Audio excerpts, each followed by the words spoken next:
the Appalachian howler. I was raised in a forgotten hollow of the Appalachian Mountains, tucked behind a winding dirt road that turned to mud every time it rained. Our nearest neighbor was over a mile away, and we didn't have cell service or internet. Some folks might call that isolation. To me, it was home. My grandparents raised me after my mother left when I was 4. I never knew my father. His name wasn't even on my birth certificate. My grandpa had been a coal miner until black lung forced him out of the mines. After that, he did odd jobs, fixing fences, cutting wood, mending old tractors. Grandma kept a garden and canned everything she could for the winter.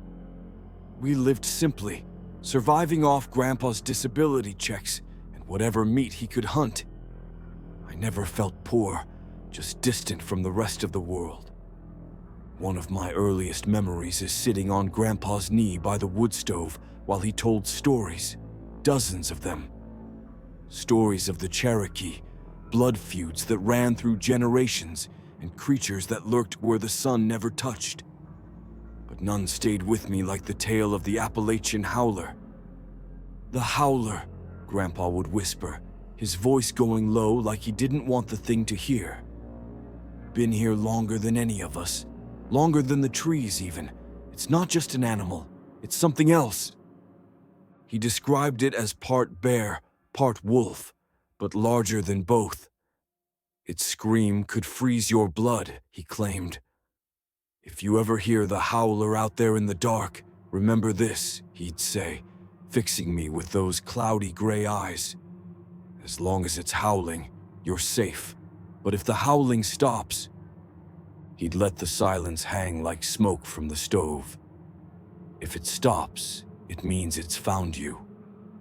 As a child, I loved the fear those words stirred, safe in Grandpa's arms, with firelight dancing on the walls. But what unsettled me was how Grandpa and Grandma always acted different during the new moon, when the sky was at its darkest.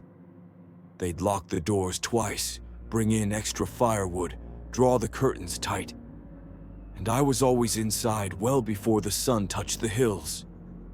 "No sense taking chances," Grandma would say if I ever complained. That phrase was her shield against questions. I was 8 the first time I heard the howler. It was late October, just before Halloween. A chill had settled into the hollow.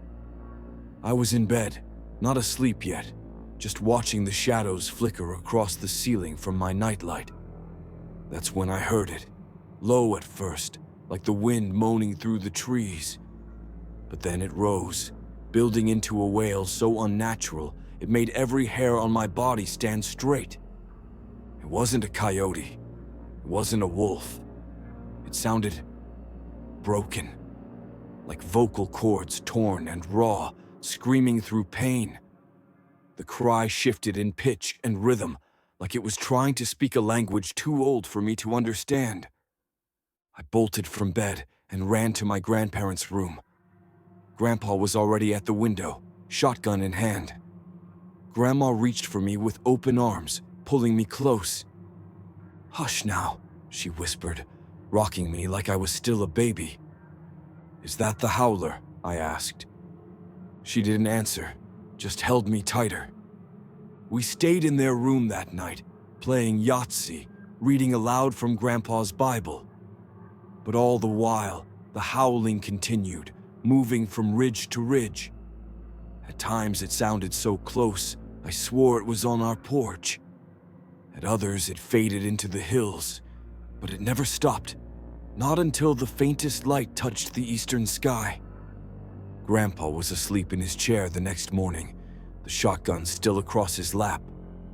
Grandma made pancakes like it was a holiday. When I asked about the noise, she just said, "Some things we don't talk about in daylight, dear." After that night, I learned to track the phases of the moon. I always knew when a new moon was coming, and I always stayed inside. Years passed. When I was 11, Grandpa passed away. Stroke got him in his sleep. It shook the ground under my feet more than any creature ever could. For a long time, the howler didn't return. I started to think maybe it had died too, or maybe Grandpa had made it up. Then came spring break of my 13th year. My best friend Tammy came to stay the weekend. She lived in town, where houses lined up neatly and the night never got truly dark. She loved visiting our place. "It's like living in a storybook," she'd say. That Friday, we spent the whole day outside, skipping stones in the creek, building fairy houses from twigs and moss, gossiping about the boys at school. We lost track of time, as kids do, until I noticed the light fading fast. "We should go," I said, brushing dirt from my jeans. "Sun's still up," Tammy replied, shrugging. "Not for long. Come on." We were halfway home when I heard it.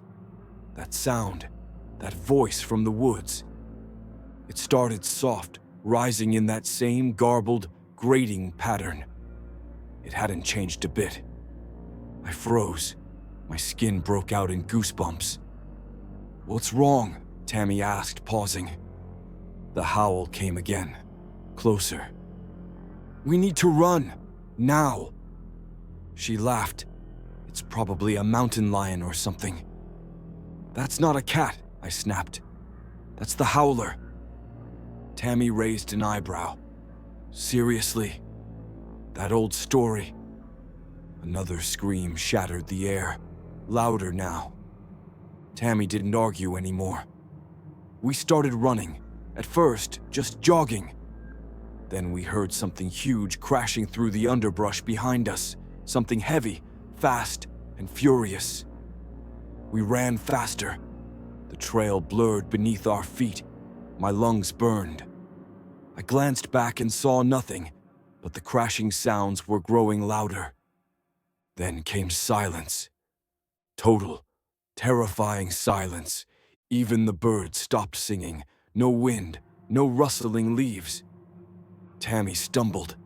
I grabbed her hand. "Don't stop," I hissed. We tore down the last stretch of trail, the house in sight. Then, boom. A gunshot rang through the hollow. A tree splintered near us, bark flying like shrapnel. I screamed. But it wasn't the creature, it was Grandma. She was on the porch, Grandpa's shotgun in her hands.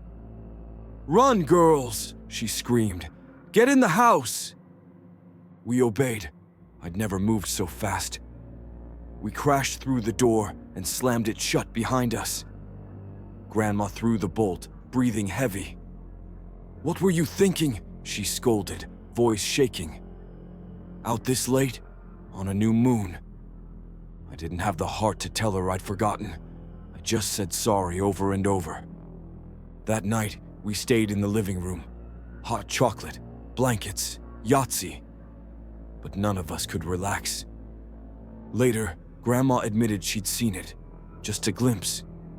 It was big, hairy, and not right, she whispered. Moved like smoke and shadow.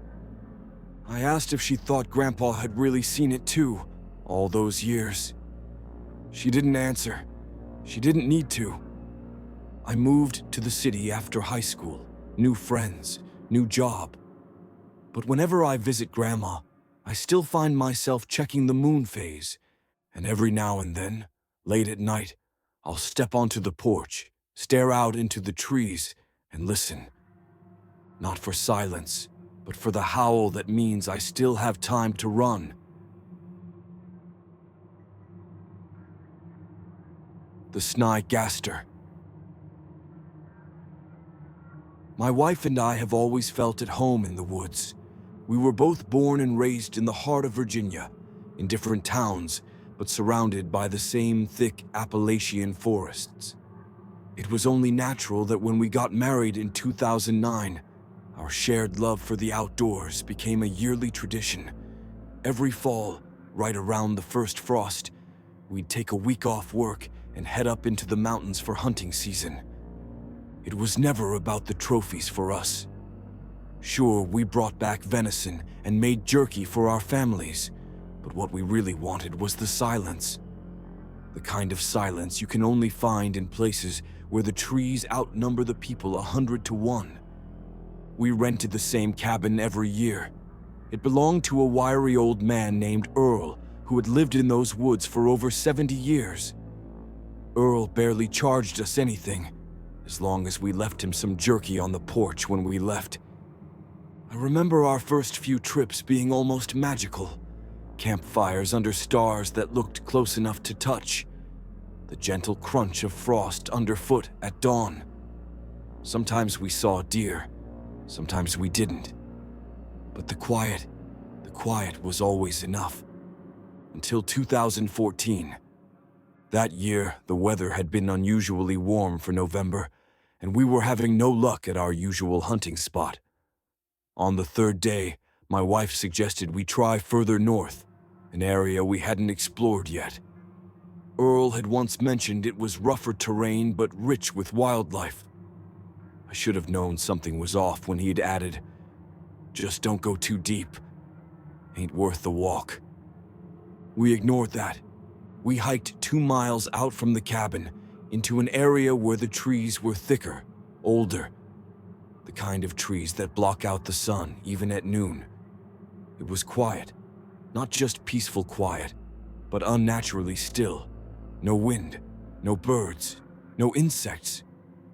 I remember shifting in the blind and noticing my boots didn't make a sound on the leaves. About 3 hours in, I felt the temperature drop. Not just a breeze, like we'd walked into a refrigerator. My wife looked over at me with wide eyes. "You feel that?" she whispered. I nodded. The air felt thick, like the moment before a lightning strike.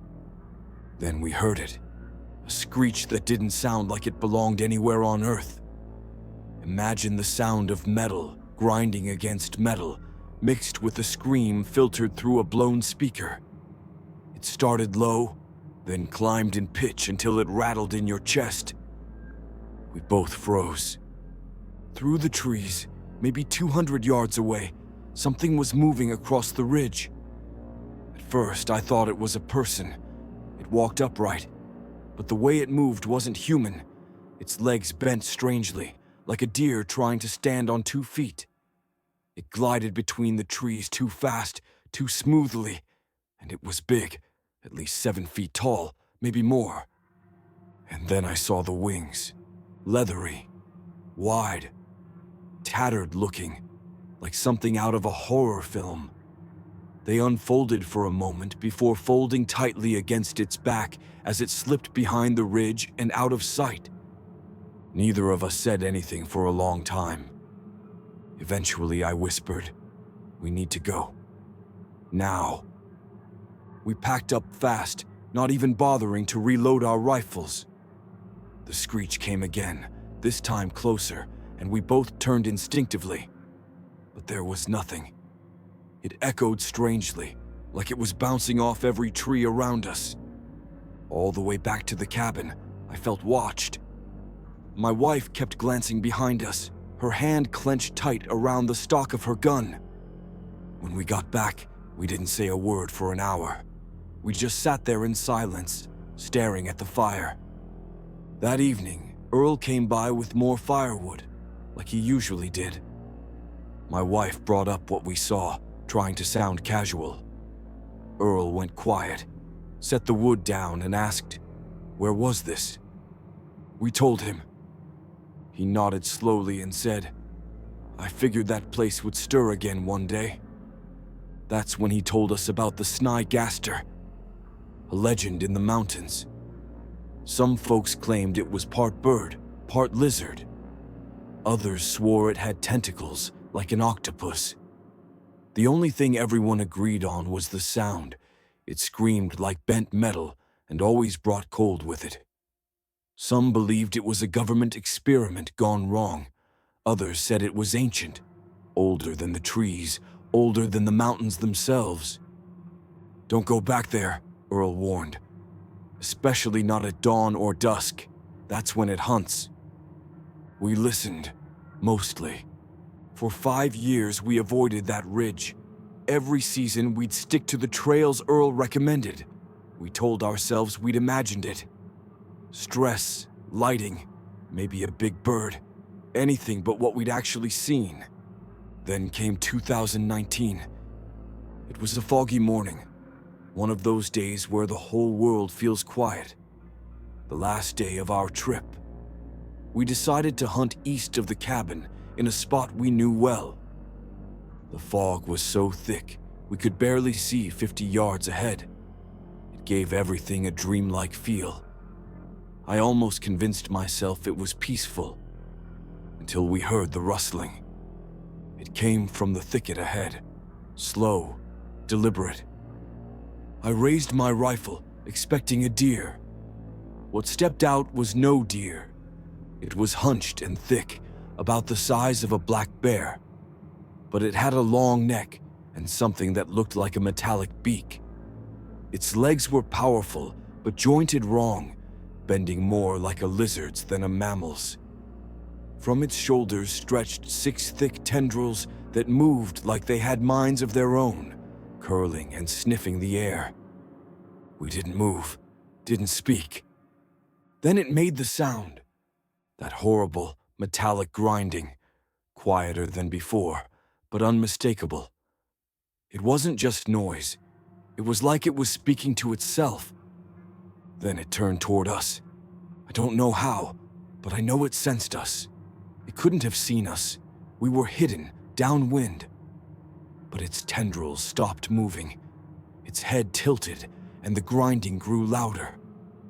My wife slowly lifted her phone to snap a photo. She never even clicked the button. Because the moment she moved, the creature reared up, taller than before, those wings spread out, wide and skeletal. It let out a screech that split the fog, and then it bolted, not at us, but sideways, gliding into the mist and vanishing. We waited 10 minutes before moving. The air felt thin. I realized I'd been holding my breath.